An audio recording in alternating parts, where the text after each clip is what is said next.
All right, part two to our nutrient dense foods, foodways from esoteric nutrition, understanding a deeper level. But this is all coming from a book called The Mysteries of Nutrition, Life Changing Ideas to Heal the Body.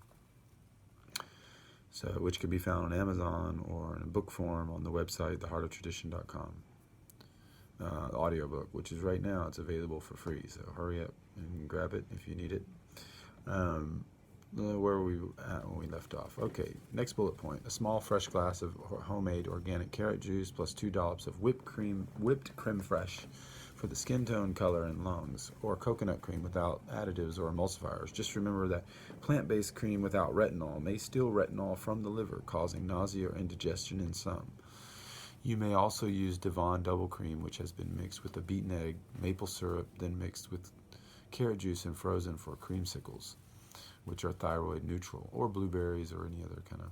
But make orange vitamin butter. This is amazing stuff, this orange vitamin butter. By smashing salmon eggs into some clotted or whipped Devon cream, unheated honey, gently melted block of butter, Frontier brewer's yeast, optional, and let reharden in the refrigerator.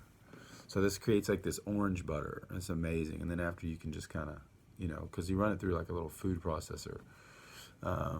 That's what I do. And then the butter becomes orange, and then it rehardens in the fridge, and then you use this on bread, and it's amazing.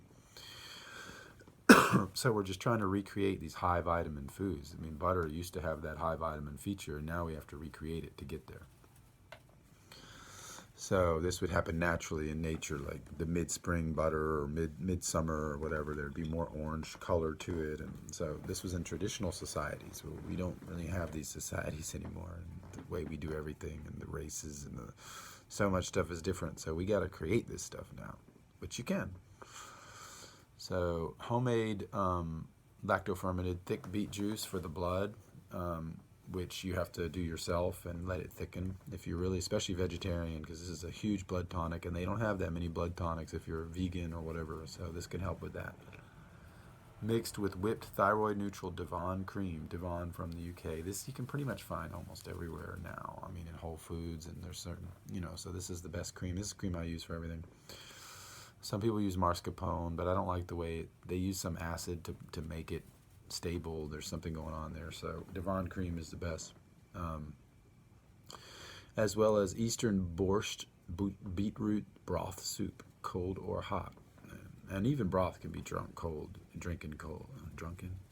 You can drink broth cold, because it really does wonders for the throat. I mean, I don't understand how broth is so powerful. It just gives you your energy back. I took a 3-day road trip, and all I had was broth because I had to empty out my fridge to make the move, and all I was drinking was broth. I mean, I'd stop for food, or not food. I guess I had like cold cut kind of stuff there, but and I just drink that broth, and every time I would get tired and about to fall out and sleep, it would just wake me up. I'd get another hour or two, which is amazing. Nothing else was able to do that. That's better than coffee. So trade your coffee for broth, and you'll be on the right tip. But you got to make it yourself, and you got to spend about $50 on your broth at least to make a good broth for the month. You freeze it and everything else, and you strain it, but like you need to spend at least $50. And in America, it's hard to find good broth. So typically go to like a Persian shop or Asian or some other type of market where you can find whether maybe a frozen foods market, or I don't know, but where you can find lamb's feet and lamb parts from New Zealand. Usually there's people you can find that with Middle Eastern or other type of places, and use those feet and use those lamb parts and shanks and whatever, and create your broth. That's probably the safest way to do it in the American system. I mean, there's other ways, veal foot from the Chinese market, and chicken feet. There's a lot of other different things you can do, but stewing hens from unsoy-fed farms that you order online, that's good too.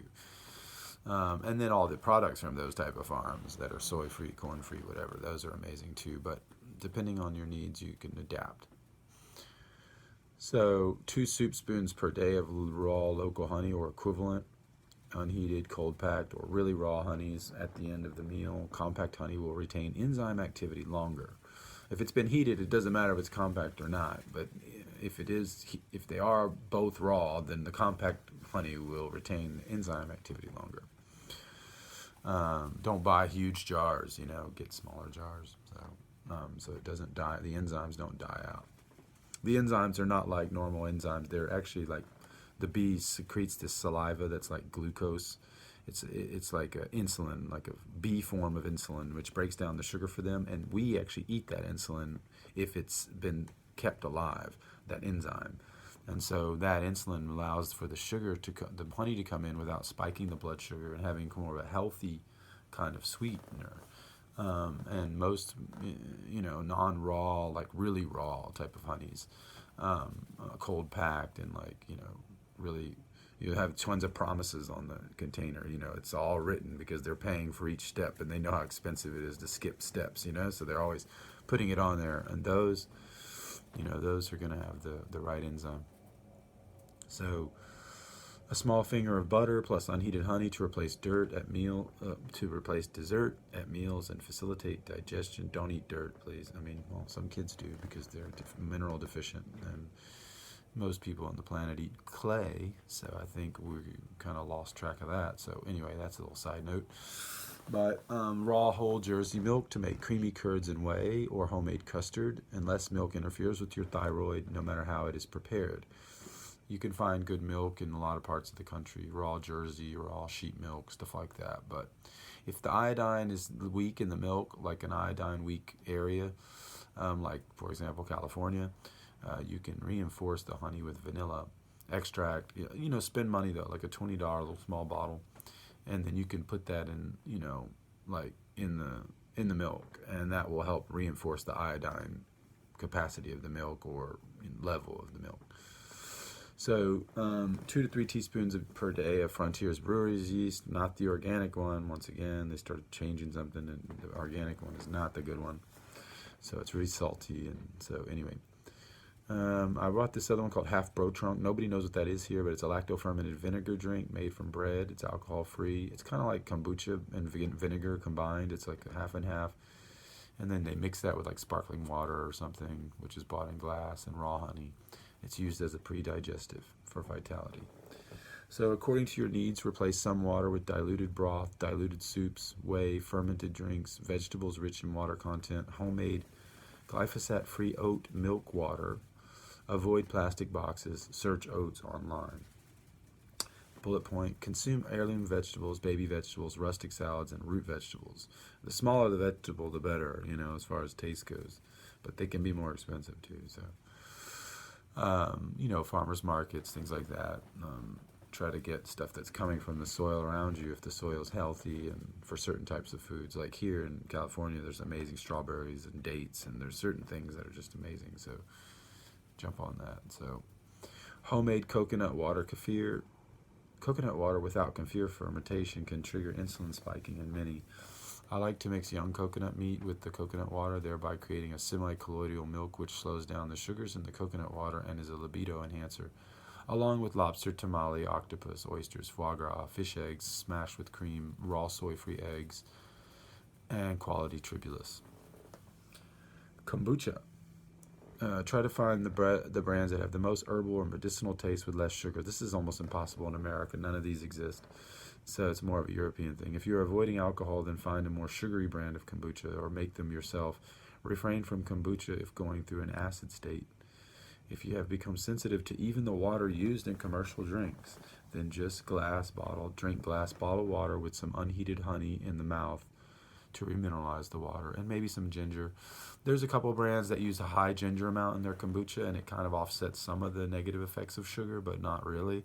So it's kind of better, but So there's like some minerals coming in. Sugar is anti-mineral or whatever, and so this, it kind of balances a little bit, but it has to be strong ginger, So hot packs using castor oil, organic castor oil over the liver, which is free of hexane, for detoxification, the chest, for the flu, or wherever there is pain for 1 to 6 days per month according to your needs.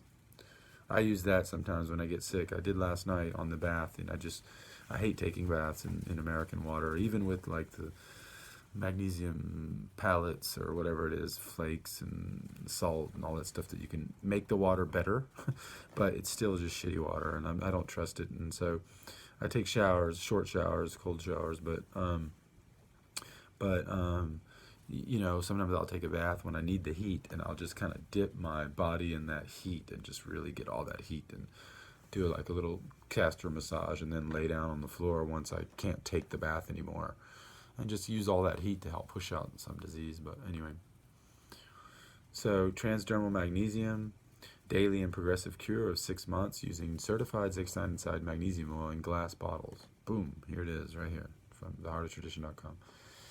And then use gemotherapy, a form of European herbal therapy which uses the buds of plants in small dilutions and therefore a remarkably sustainable practice, much more effective than other types of plant and tincture-based therapies due to the rich source of plant hormones found in the buds. Many systemic problems of detoxification and drainage from target sites are addressed. Use an EMF, just to mention, like my girlfriend, I recently bought her one of these from, it's a raspberry bud tincture, but it's not a tincture. You see, these gemmos are different. They're a tincture from the bud, and so it's mixed with like a coconut glycerin, and you know, which is a high quality glycerin, and then in a sort of alcohol, and so those put together creates this really powerful extraction of all parts, the fat and the hydrosoluble. So and it's much more potent because it has the hormones. The hormones are in the bud. That's where they're concentrated. It's the only part of the plant that never gets diseased. So check those out. Her herbal gem is amazing for a lot of things. So you have to order online. It's like $60 a pop, but they last for 2.5 months. So use an EMF protected bed canopy, shield and shield any smart meters, or install reflective wallpaper or EMF protection material between you and these meters. Wear EMF reduction clothing, especially undergarments year-round, but also while pregnant. And then I would add to this, also look up on antennasearch.com to make sure there's no antennas within 0.28 miles of you. If there is, of your address, then you'll need to maybe do some further treatment on your apartment, or you know, covering the walls that are hit by the angle of where that tower is placed. So that might need to be looked into, and you know, especially if you're like 0.1 mile from one of them, you're definitely in trouble. Like you either have to move down to the